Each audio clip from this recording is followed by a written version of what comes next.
कृषा गौतमी का जन्म श्रावस्ती में हुआ था। वह निर्धन परिवार तथा निम्न जाति से संबंध रखती थी। उसका वास्तविक नाम तिस्सा था, परंतु शरीर से अत्यंत दुबली पतली होने के कारण उसे तिस्सा की बजाय कृषा कहा जाने लगा। धीरे धीरे उसका नाम कृषा गौतमी प्रसिद्ध हो गया। उस समय समाज में जाति पाति तथा छूत अछूत की भावना जोरों पर थी, परंतु फिर भी बड़ी होने पर कृषा का विवाह श्रावस्ती के ही एक ऊंची जाति वाले धनवान युवक से हो गया। कहा जाता है कि यह उसका प्रेम विवाह था। सुंदर, स्वस्थ, धनवान व प्रेम करने वाले पति को पाकर कृषा बहुत खुश हुई, परंतु पति को छोड़कर ससुराल के सभी लोग उससे घृणा करते थे। वह दिन रात ससुराल के लोगों की सेवा करती, परंतु वे लोग उससे स्नेह नहीं करते थे। वे उसे डांटते फटकारते रहते थे, दुत्कारते थे तथा तरह तरह के ताने देते थे। उनके ताने सुन सुनकर कृषा का मन दुखी हो जाता था। वह रोने तड़पने लगती थी, परंतु उसका पति उसे शांत करा देता था। विवाह के कई वर्ष गुजर गए। कृषा मां न बन सकी, इसलिए ससुराल के लोगों ने उसे अभागी, कुलच्छनी व बांझ जैसे शब्द कहे। उन्होंने उसका जी भरकर अपमान किया। कृषा सब कुछ सहती रही तथा आंसू बहाती रही। इस प्रकार 1 वर्ष और गुजर गया। उसके बाद एकाएक कृषा गर्भवती हो गई। थोड़े ही समय बाद उसने एक पुत्र को जन्म दिया। ससुराल के जो लोग कल तक उससे घृणा करते थे, वे पुत्र पैदा होते ही कृषा से प्रेम करने लगे तथा उसे सम्मान देने लगे। इससे कृषा प्रसन्नता से फूली न समाई। धीरे धीरे कृषा का पुत्र बड़ा होने लगा। वह खड़ा होकर चलने लगा।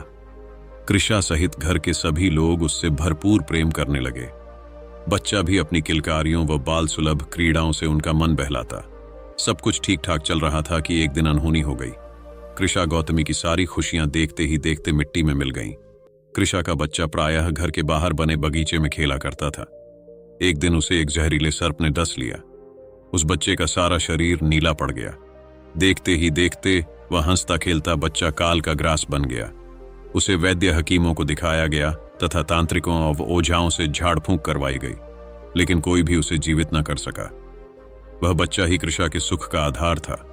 उसी के कारण ही कृषा को ससुराल में प्रेम और सम्मान मिला था। बच्चे की मृत्यु से कृषा के दुख की सीमा न रही। रोते रोते उसका बुरा हाल हो गया। वह जैसे पागल सी हो गई। परिवार के लोग उस बच्चे को दफनाने के लिए श्मशान घाट ले जाने को तैयार हो गए। ये देखकर कृषा का कलेजा मुंह को आने लगा। उसने परिवार के लोगों से अपना बच्चा छीन लिया तथा अपनी छाती से चिपटा लिया। वह वहां उपस्थित सभी लोगों से चीख कर बोली, मेरा बच्चा मरा नहीं है। तुम लोग सुन रहे हो ना? मेरा बच्चा मरा नहीं है। वह केवल जहर के नशे में बेहोश है। जैसे ही इसका जहर उतरेगा, यह होश में आ जाएगा। मेरा बच्चा मरा नहीं है। यह केवल गहरी नींद में है। यह जरूर जाग जाएगा। तुम लोग कोई ऐसा व्यक्ति ढूंढ लाओ जो इसका जहर उतार दे, इसे जिंदा कर दे। परिवार के लोगों ने उसे बार बार समझाया, यह बेहोश नहीं है, यह मर चुका है। संसार का कोई भी व्यक्ति इसे जिंदा नहीं कर सकता। परंतु कृषा को उन पर विश्वास न हुआ। उसने कहा, तुम सब झूठ बोलते हो। संसार में कोई न कोई व्यक्ति ऐसा जरूर होगा जो इसे जिंदा कर देगा। मैं उस व्यक्ति को ढूंढ कर ही रहूंगी। लोगों ने उसे बहुत समझाया, परंतु वह अपने मृत बच्चे को लिए घर से निकल पड़ी। कृषा को रास्ते में जो कोई भी मिलता, वह अपना आंचल फैलाकर उससे भीख मांगती, मेरे बच्चे को जिंदा कर दो, यह मेरा जीवन है। इसके बिना मैं एक क्षण भी जीवित नहीं रह सकती। इसे कोई ऐसी दवा दे दे जिससे इसका जहर उतर जाए और यह जिंदा हो जाए। मुझ पर तुम्हारा बड़ा उपकार होगा। मैं अपना सब कुछ तुम्हें दे दूंगी। सभी उसे समझाते कि बच्चा मर गया है, अब कोई भी दवा इसे जिंदा नहीं कर सकती। उसका बच्चा अब किसी भी तरह से जिंदा नहीं हो सकता। यह सुनकर कृषा पागल हो उठती तथा जोर जोर से रोने लगती। वह अपने बच्चे को छाती से चिपटाए दूसरों के सामने गिड़गिड़ाना शुरू कर देती। सभी कृषा को पागल समझने लगे। सभी उससे दूर दूर भागने लगे। तभी एक सज्जन पुरुष कृषा के पास आए और बोले, पुत्री, जेतवन विहार में भगवान बुद्ध आए हुए हैं, तुम उन्हीं के पास चली जाओ। हो सकता है वे तुम्हारे पुत्र को जीवित कर दें। कृषा को आशा की एक किरण दिखाई देने लगी। वह अपने मृत पुत्र को लेकर जेतवन विहार पहुंची। उसने अपने पुत्र का शव भगवान बुद्ध के चरणों में रख दिया तथा गिड़गिड़ाते हुए बोली, भगवान, मेरे बच्चे को जहरीले सर्प ने डस लिया है। लोग कहते हैं कि यह मर गया है।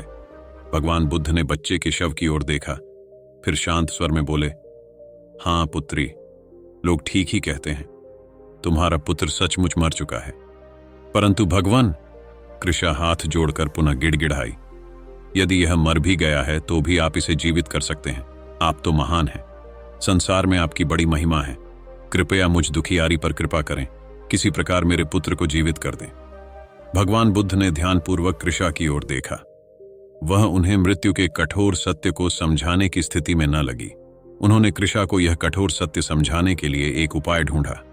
उन्होंने कृषा से कहा, पुत्री, मैं तेरे पुत्र को अवश्य जीवित कर दूंगा, परंतु तुम्हें एक उपाय करना होगा। भगवान बुद्ध के मुंह से ये शब्द सुनकर कृषा प्रसन्नता से उछल पड़ी। उसे पूरा विश्वास हो गया कि उसका पुत्र जीवित हो जाएगा। वह तत्काल हाथ जोड़कर बोली, आज्ञा दें भगवान, अपने पुत्र को जीवित करने के लिए मैं सब कुछ करने को तैयार हूं। बुद्ध ने कहा, तुम्हें अधिक कष्ट करने की आवश्यकता नहीं है पुत्री। तुम मुझे किसी के घर से एक मुट्ठी सरसों लाकर दे दो, परंतु ध्यान रहे, वह घर ऐसा होना चाहिए जिसमें कभी किसी की मृत्यु ना हुई हो। मैं अभी लेकर आती हूं भगवान। कहकर कृषा उठ खड़ी हुई। उसने अपने मृत पुत्र को उठाकर अपनी छाती से चिपका लिया। फिर वह बड़ी तेजी से नगर की ओर भागी। सुबह से शाम हो गई। कृषा पूरे नगर में घूम घूम कर थक गई, परंतु उसे एक भी ऐसा घर न मिला जिसमें कभी किसी की मृत्यु न हुई हो। अंत में थक हार कर कृषा भगवान बुद्ध के पास लौट आई। भगवान बुद्ध ने उससे पूछा, क्यों पुत्री, सरसों ले आई? नहीं भगवान, कृषा ने दुखी स्वर में उत्तर दिया, मुझे पूरे नगर में ऐसा कोई घर नहीं मिला जहां कभी किसी की मृत्यु न हुई हो। तब भगवान बुद्ध ने उसे समझाया, पुत्री, यह संसार का एक कठोर सत्य है कि सभी घरों में सभी मरते हैं। बच्चे भी मरते हैं, जवान भी मरते हैं और बूढ़े भी। पुरुष भी मरते हैं तथा स्त्रियां भी। और जो कोई भी मरता है वह किसी न किसी का अत्यंत प्रिय अवश्य होता है, परंतु अपने प्रियजन के वियोग में कोई इस प्रकार पागल नहीं हो जाता। मृत्यु एक कठोर सत्य है जिसे बदला नहीं जा सकता। तू इस सत्य को स्वीकार कर। इस बात को जान ले कि जो मर जाता है वह कभी जीवित नहीं हो सकता। भगवान बुद्ध के मुंह से ये वचन सुनकर कृषा को जैसे होश आ गया। वह भगवान बुद्ध के चरणों में गिर गई और बोली, मैं सब समझ गई हूं भगवान। संसार में जो जन्म लेता है उसकी मृत्यु अवश्य होती है। कोई जल्दी मर जाता है तो कोई देर से। संसार में सभी मृत्यु को प्राप्त होते हैं, बचता कोई भी नहीं है। भगवान बुद्ध ने कृषा को सांत्वना दी। उसके मन का सारा क्लेश शांत हो गया। उसी दिन से कृषा बौद्ध धर्म में प्रव्रजित हो गई। संघ में शामिल होकर वह भिक्षुओं के बीच रहने लगी। उसने गहन साधना की जिससे उसका सारा मोह दूर हो गया। अंत में उसने अरहत पद प्राप्त किया।